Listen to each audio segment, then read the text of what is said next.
Bom dia.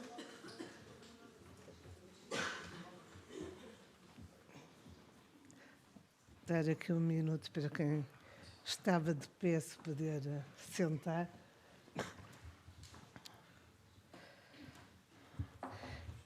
E ver se o meu computador não desliga.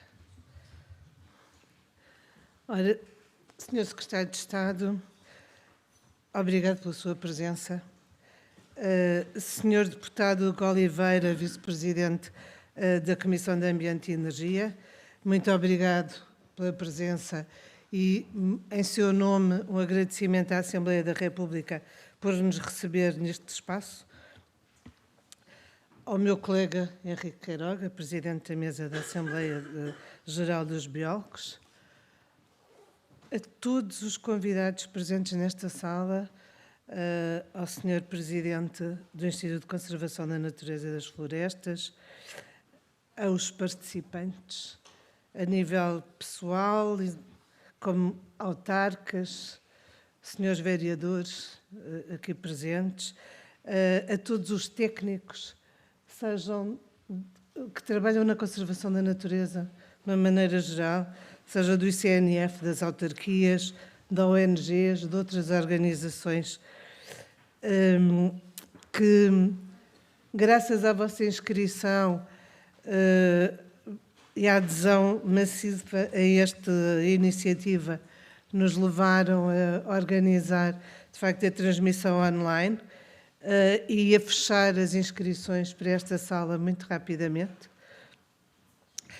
Aos oradores, caros e caras oradores e moderadores dos painéis, que aceitaram o repto que lhes lançámos e que irão aqui hoje partilhar connosco o conhecimento, mas também ajudar-nos a refletir sobre o presente e o futuro das áreas protegidas em Portugal. Caras e caros biólogos, é uma honra, mas também uma enorme responsabilidade estarmos aqui hoje na Assembleia da República, no auditório António de Almeida Santos. Irei ser breve, só quero refletir aqui um bocadinho e referir da pertinência do contexto e também, de alguma forma, da legitimidade de estarmos aqui neste momento a discutir estas questões. Este seminário foi feito, na realidade, pensado e delineado em 2021, a quando do 50º aniversário do Parque Nacional da Peneda Gerês, e achámos logo na altura que só poderia ter lugar aqui, na Casa da Democracia. Porque o património natural é um ativo, mas também uma obrigação de todos. E porque a sua gestão e governação são decisões que importam a todos nós, mas cujas decisões são claramente políticas. Em 2021, em maio, a quando dos 50 anos do Parque Nacional, alguns de nós reagimos com estranheza, se calhar com alguma tristeza, à pouca relevância que esta efeméride teve na comunicação social nacional. Qualquer monumento nacional, ou mesmo um equipamento cultural de relevo, teria tido, de certeza, maior destaque. Assim, passou despercebido à grande maioria dos nossos concidadãos. E isso acaba por... Esse episódio foi esse episódio que desplotou, de facto, a importância de podermos realizar um seminário que fosse um espaço aberto, democrático, livre de discussão e de reflexão sobre estas questões. Porque todos, ou muitos de nós, conhecíamos já os relatórios, os pareceres, até os estudos, estou a olhar aqui para o Miguel Bastos Araújo, que foram sendo produzidos sobre esta matéria. Mas, de facto, há alturas em que o silêncio se torna ensurdecedor. E o silêncio que tem havido à volta das áreas protegidas e da conservação da natureza e da biodiversidade em Portugal ganhou foros de ensurdecimento. É um ruído efetivo, deixou de ser só silêncio. Na verdade, até o léxico dos discursos, mas também das atribuições, das competências, das preocupações, quer de políticos, quer de dirigentes no nosso país, passaram a ocultar e a omitir estes termos. E depois, por arrasto, os jornalistas e os órgãos de comunicação social. De facto, tudo foi substituído por o clima, por as mudanças climáticas. Não que estas não tenham importância, mas temos de ter consciência que uns não vivem sem os outros. E se esquecermos da biodiversidade e da conservação da natureza, com certeza que não ganhamos o desafio do clima. Até nas autarquias, a secção das autarquias com áreas protegidas, neste momento está em stand-by. Ela existe, está lá, mas deixou de funcionar dentro da Associação Nacional de Municípios. Os senhores autarcas sabem bem do que estou a falar. E tinha uma força e um poder e uma intervenção pública muito relevante. Enfim, o que acontece é que a agenda política nacional acabou por condicionar a data e o agendamento deste seminário, porque tínhamos decidido que ele ocorria aqui. Os incidentes da nossa vida democrática acabaram por arrastar o seu agendamento e ele veio a parar hoje, dia 16 de janeiro de 2023. Portanto, um ano e tal depois do que tínhamos programado. E o que é que isto trouxe? Trouxe camadas de complexidade para cima do problema que já era grande. Camadas de complexidade a que se juntaram, por exemplo, o relatório do Tribunal de Contas, o trabalho desenvolvido por o Miguel, mas depois, mais tarde, mais proximamente, o Orçamento de Estado de 2023 traz para a agenda política a descentralização de competências dos organismos afetos à administração direta e indireta do Estado para as CCDRs, e a 14 de dezembro foi publicada uma resolução do Conselho de Ministros que define quais é que são as competências que devem transitar. Não é claro como, em que moldes, de que maneira e, no fundo, quais são as competências. Mas a verdade é que lá estão. E a verdade é que a conservação da natureza integra esse pacote de competências. No fundo, dada a relevância desse assunto, ele é uma espécie de elefante branco dentro da sala e dentro das salas e dentro dos discursos, quer pela presença, quer por omissão. Portanto, este seminário não tem na agenda a discussão da descentralização e da resolução do Conselho de Ministros 123. No entanto, não podemos deixar de mencionar, porque ela é uma realidade presente. Como declaração de princípios, queria dizer aqui que a Ordem dos Biólogos considera que essa não é uma prioridade da conservação da natureza em Portugal em 2023. Que não deveríamos estar preocupados com rearranjos, mais ou menos casuísticos, mais ou menos pensados, melhor ou pior, da organização das nossas áreas protegidas. Os desafios que temos para frente são imensos, os trabalhos para os próximos meses e anos também, e os dirigentes e responsáveis pela conservação que estão nesta sala sabem-no melhor do que nós, melhor do que eu, com certeza.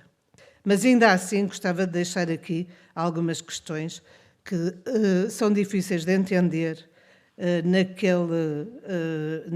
naquela resolução do Conselho de Ministros. O que é que vai acontecer às áreas marinhas protegidas costeiras? O que é que vai acontecer às áreas protegidas de âmbito nacional, nomeadamente ao Parque Nacional, se esta reforma se for mesmo para a frente, da forma como está conceptualizada? Haverá alteração de classificações?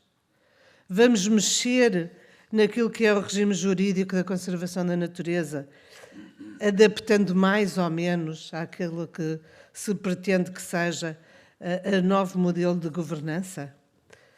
Como é que ficarão as áreas protegidas que se distribuem por mais do que uma NUT? E a partilha de competências, numa tutela multinível, conforme nos foi referido pelo Ministério da Coesão Territorial, vai traduzir-se de que modo? Operacionaliza-se no território, no concreto do dia-a-dia, de que maneira? Estas são algumas das dúvidas.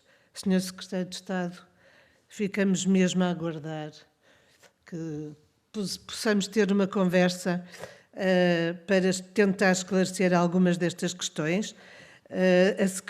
O Ministério da Coesão Territorial disse-nos que as matérias da conservação da natureza eram com a tutela da conservação da natureza e, portanto, teremos de ver se conseguimos conversar. Mas, acima de tudo, importa realçar, e volto ao princípio, que para nós este não é o momento para estas alterações, que esta não é a prioridade. Insistimos nisto. Nós temos imensas prioridades, temos metas definidas nas quais o país se comprometeu para 2030. E se vos lembrar, 2030 é amanhã, porque se começarmos a contar bem, 7 anos, à velocidade com que executamos qualquer processo, não vai chegar, ainda por cima, quando não, aparentemente, pelo menos não é público, qual é a estratégia que temos para atingir estas metas, o que é que vamos fazer com a Rede Natura versus a Rede Nacional de Áreas Protegidas, como é que essas coisas vão jogar, como é que vamos reverter, como é que vamos acomodar aqui, por exemplo, a questão do Plano Nacional de Restauro da Natureza, que, se avançar já, vai ter também metas até 2030. Portanto, são de facto camadas sobre camadas que se vão sobrepondo, de grande responsabilidade para o Estado português e, no fundo, para todos nós, porque acabamos por ser agentes em todo este processo. A organização deste seminário, por tudo aquilo que acabei de referir já, irá tentar abordar alguns destes temas. Procuramos ter esse fito e ajudar-nos a pensar. É isso que nos propomos. Resulta, de facto, do entendimento que a conservação da natureza é competência e obrigação de todos nós, de todos, da sociedade, e que devemos, de facto, temos uma parte relevante a ter neste processo. À Ordem dos Biólogos não compete tomar partido sobre um modelo ou outro, sobre as opções que devem ser tomadas.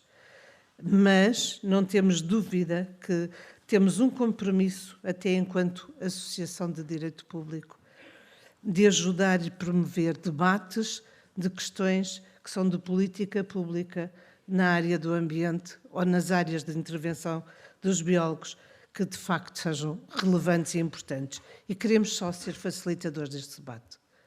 É esse, exclusivamente, o nosso fito. No fundo, para que tenhamos cada vez mais consciência que este território onde moramos, este espaço que habitamos, será tão saudável quanto o cuidado que lhe dedicarmos. É isto que devemos ter presente e é por isso que estamos aqui. Eu quero acabar e agradecer a vossa paciência por estes minutos e agradecer o estarem cá. E obrigado e bem-ajam.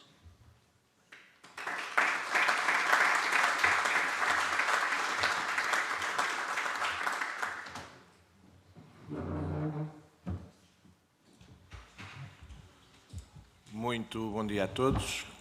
Cumprimento naturalmente o Sr. Secretário de Estado, o Sr. Presidente do CNF, o Sr. Bastonário, o Sr. Presidente da Mesa da Ordem, também os seus autarcas, técnicos, biólogos.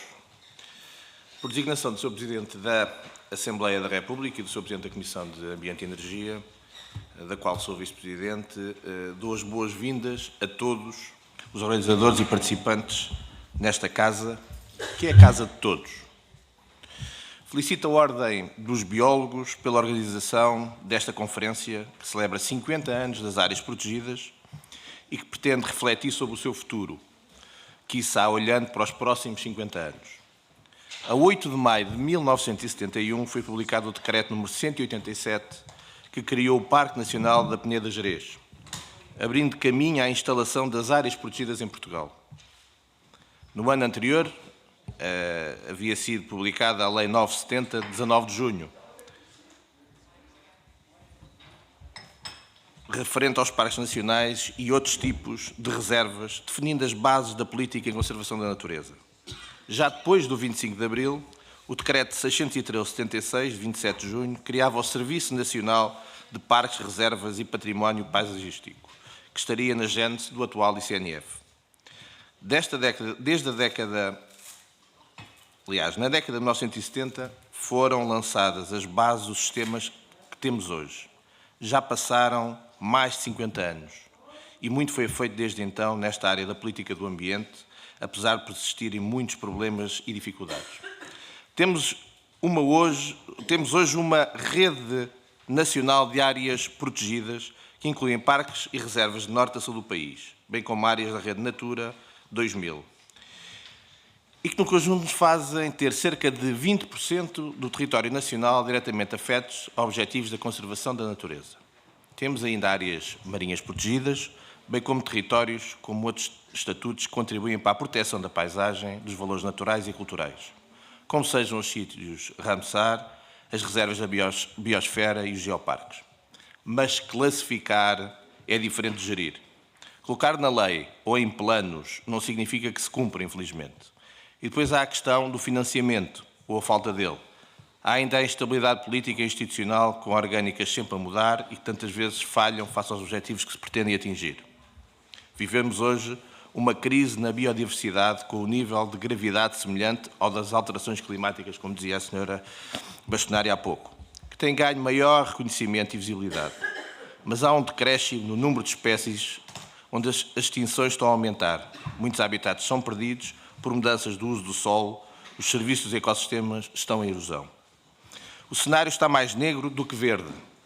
O copo está mais vazio do que cheio. Não há ilusões, apesar de algumas conquistas que foram feitas. Não podemos ignorar esta realidade e temos de agir, temos de fazer mais, muito mais. Para começar, temos de assumir e concretizar os objetivos da Estratégia Europeia de Biodiversidade 2030, mas também de ir de encontro aos compromissos da COP15, a Conferência das Nações Unidas sobre a Biodiversidade. O desafio é ambicioso, mas necessário. 30% do território terrestre e 30% do território marinho efetivamente classificados e geridos com preocupações de preservação de biodiversidade e dos ecossistemas, assegurando que em 10% tal acontece em regime de conservação estrita. É este o horizonte. Só com grande consenso político e social conseguiremos lá chegar. Aqui, na Assembleia da República, fazem-se leis. Faça o escrutínio da atividade governativa. Discutem-se os problemas para podermos encontrar soluções.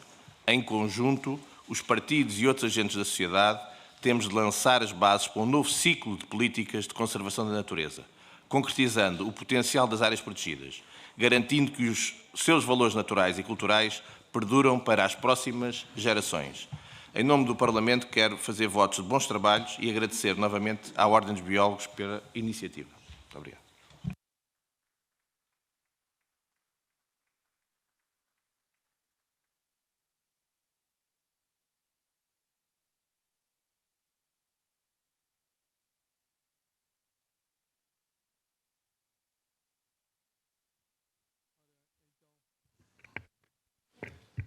Muito bom dia a todos.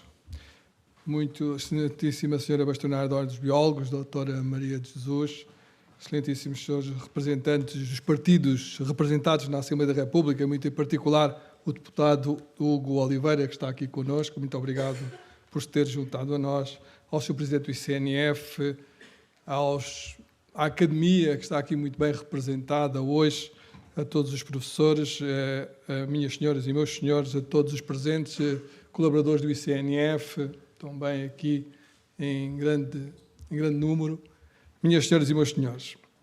É com especial agrado que hoje me junto a este evento em substituição do Sr. Ministro do Ambiente e Ação Climática, que infelizmente não pôde estar presente, e me pediu para o substituir. Percebendo bem a importância deste evento, pediu-me para que, em primeiro lugar, saudasse publicamente a iniciativa da Ordem dos Biólogos por trazer à Assembleia da República, a este auditório e ao seio da Casa da Democracia, o tema das áreas protegidas portuguesas e com um painel de oradores com conhecimento muito relevante neste tema, como terão a oportunidade de ver durante o dia.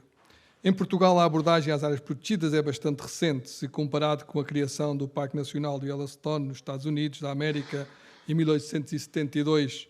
Na verdade, no nosso país, a primeira referência existente à data de 1948, através do Decreto 37.188, que menciona pela primeira vez a criação de parques naturais com vista à constituição de reservas de caça, tendo mais tarde sido criado o Parque da Gorongosa, em Moçambique, e o Parque da Quissama, em Angola. Mas Portugal foi pioneiro na sua política pública, impondo, desde os anos 70 do século passado, como já aqui foi dito também, a criação e a gestão de áreas protegidas, parques e reservas naturais, paisagens protegidas e outras figuras de proteção e ordenamento já com mais de 50 anos de existência no nosso país. Recordo que em 71 foi criado o Parque Nacional da Peneda de Gerês, que também já aqui foi bem referido, em Portugal continental. Na verdade, eu tive precisamente a oportunidade de festejar os 50 anos e com o Sr. Presidente da República, por isso não foi ao Governo nem ao poder político que não foi dada a devida importância, porque o Sr. Presidente da República esteve lá, efetivamente, comigo, com o Sr. Ministro do Ambiente, e por isso, provavelmente, a comunicação social é que entendeu que as prioridades seriam outras. Também neste mesmo ano, em 1971, as Ilhas Selvagens foram as primeiras representantes de um leque de áreas protegidas na região autónoma da Madeira, tal como as primeiras a serem classificadas como reserva a nível nacional. Assim, o caminho das áreas protegidas portuguesas iniciou-se antes do 25 de abril de 74, mas foi claramente abraçado politicamente, posteriormente, como fator determinante na conservação e no desenvolvimento de áreas e populações de todo o país, incluindo as regiões autónomas. E não tenho quaisquer dúvidas de que foi precisamente esta política que fez toda a diferença no que é hoje o nosso património natural português. Atualmente, o território continental fazem parte integrante da Rede Nacional de Áreas Protegidas 52 áreas protegidas, abrangendo áreas muito heterogéneas e com pressões diferenciadas. Ocupam, no seu conjunto, menos de 8% deste território e reúnem mesmo o conjunto mais representativo dos valores do património natural e paisagístico, sendo inestimáveis ativos estratégicos do nosso país. Venho aqui perante vós transmitir-vos que em 2023 a política na área da conservação da natureza e da biodiversidade continua a ser uma prioridade do Governo, sendo que as áreas protegidas constituem a infraestrutura indispensável para a concretização dos propósitos desta mesma política. Desta forma, destaco o reforço do investimento em matérias de conservação da natureza e da biodiversidade, ambicionando-se um investimento para 2023 no âmbito do Fundo Ambiental superior a mais de 20 milhões de euros, que obviamente se soma a todas as outras fontes de financiamento, nomeadamente comunitárias, e agora também em Portugal 2030, onde estão previstos mais de 200 milhões de euros, que estarão obviamente nos POs regionais.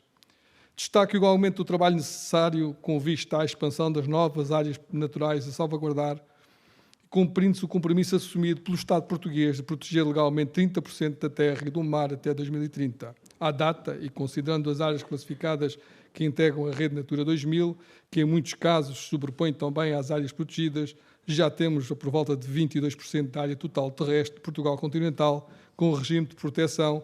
Obviamente que no mar o desafio é muito maior.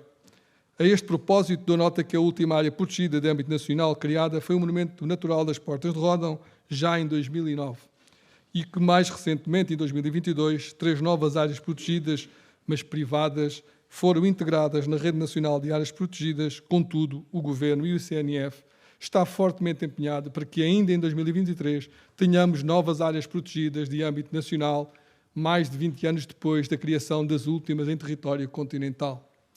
Queria aqui também dar nota do processo de aquisição de terra com Estatuto de Proteção, que iniciámos precisamente em 2022, com mais de 700 hectares já adquiridos no Parque Nacional da Serra de São Mamede e Tejo Internacional para a renaturalização, propósito previsto nos planos de gestão das nossas áreas protegidas e nunca concretizado, e que agora iniciamos pela mão da Florestal, é uma empresa pública criada para efeito de gestão de espaços rústicos, mas obviamente que depois a gestão será assegurada pelo ICNF, que é a nossa autoridade nacional nesta matéria. 2023 será também o ano para iniciar um exercício fundamental de reenquadramento da política nacional em matéria de conservação da natureza e biodiversidade, com o apoio do ICNF na sua qualidade de Autoridade Nacional para a Conservação da Natureza e Biodiversidade, considerando obrigatoriamente muitos outros contributos. Em primeiro lugar, estão já em reflexão, por parte do Ministério do Ambiente e Ação Climática, um conjunto com as entidades tuteladas, algumas reformas consideradas fundamentais e complementares para a futura agenda política para a conservação da natureza em contexto de alterações climáticas, feitas no âmbito do Estudo de Biodiversidade 2030, encomendado pelo Ministério do Ambiente e concluído em 2022 e coordenado pelo professor Miguel Araújo, que está hoje aqui, que terá a oportunidade também, com certeza, de falar nesse excelente estudo, que é para nós, obviamente, um contributo inestimável para a reflexão que estamos a fazer. Em segundo, serão fundamentais os resultados da Missão Natureza 22, Ano do Património Natural Português. Trata-se de uma iniciativa promovida pelo ICNF, também com o apoio do Ministério do Ambiente, com vista à participação ativa e muito alargada dos atores relevantes sobre a conservação da natureza em Portugal, que será concluída em 2023, e obviamente para que convido a Ordem dos Biólogos e todas as pessoas a juntarem-se a nós e ao ICNF nesta reflexão que estamos a fazer a nível nacional. Haverá ainda que proceder ao alinhamento dos objetivos definidos na Estratégia Nacional da Conservação da Natureza e Biodiversidade 2030 com a Estratégia da Biodiversidade da União Europeia para 2030. Por fim, terão que ser também integrados os compromissos recentemente assumidos no quadro global da biodiversidade pós-2020, aprovado na 15ª Conferência das Partes das Nações Unidas, no âmbito da Convenção para a Biodiversidade Biológica, que teve lugar em Montreal, no Canadá, em dezembro do ano passado, onde tive a oportunidade de estar presente e de representar o Estado português. Na COP15 foi aprovado o quadro global da biodiversidade pós-2020, que inclui medidas concretas para deter e reverter a perda da biodiversidade, incluindo a proteção de 30% do planeta em terra e em mar, e promover o restauro de 30% dos ecossistemas degradados até 2030, como também já aqui foi muito bem referido. Em 2023 será também dada continuidade à cogestão em áreas protegidas de âmbito nacional, projeto que já foi alavancado com mais de 7 milhões de euros com apoio do Fundamental, pretendendo-se que em 2023 seja acrescido de mais 6 milhões. Este modelo foi um dos passos para uma política que no Governo temos defendido com vista à valorização do território português e do seu património natural, com o que se tem cumprido uma gestão ativa e de proximidade, nomeadamente nas áreas protegidas. Acreditamos que este modelo tem muitos pontos positivos, que conta já com 18 comissões de cogestão constituídas, onde realça a aprovação do primeiro plano de cogestão da Reserva Natural da Serra da Malcata e os trabalhos já muito avançados também no caso do Parque Nacional da Peneda de Gerês. Verificamos no terreno que este é mesmo o caminho, mas também sabemos que este modelo tem margem para evoluir, para ser melhorado. Nesse sentido, estamos muito alinhados, nomeadamente com uma proposta de revisão deste modelo, conforme apresentado, por exemplo, pelo Grupo Parlamentar do Partido Social Democrata, como já tive a oportunidade de dizer ao senhor deputado, mas reitero que esta revisão deverá ter sempre com base a ponderação dos resultados de implementação do próprio modelo. Como já referi, em paralelo a um exercício de enquadramento da política nacional em matéria de conservação da natureza e biodiversidade, terá que ser feito e onde também deverá ser definido de que forma o modelo de cogestão das áreas protegidas deverá evoluir ou como deverá evoluir. É também neste exercício de enquadramento que será ponderada a criação da figura do diretor de parque, conforme já assumido pelo Sr. Ministro do Ambiente e da Ação Climática, eventualmente aplicável ao Parque Nacional e a outros parques naturais, depois de avaliado o caminho percorrido e encontrados um conjunto de critérios que justifique a criação desta figura de diretor, que para o Governo não fará sentido em todos os parques, mas fará com certeza sentido em alguns deles. Despeço-me desejando-vos um ótimo seminário e parafraseando as palavras da Sra. Bastonária da Ordem dos Biólogos, que o mesmo seja um debate público honesto e, acrescento eu, profícuo em excelentes soluções em prol do futuro das áreas protegidas portuguesas e que seja mesmo um contributo para a revisão a que já nos propusemos concluir no segundo semestre deste ano de 2023. Muito obrigado.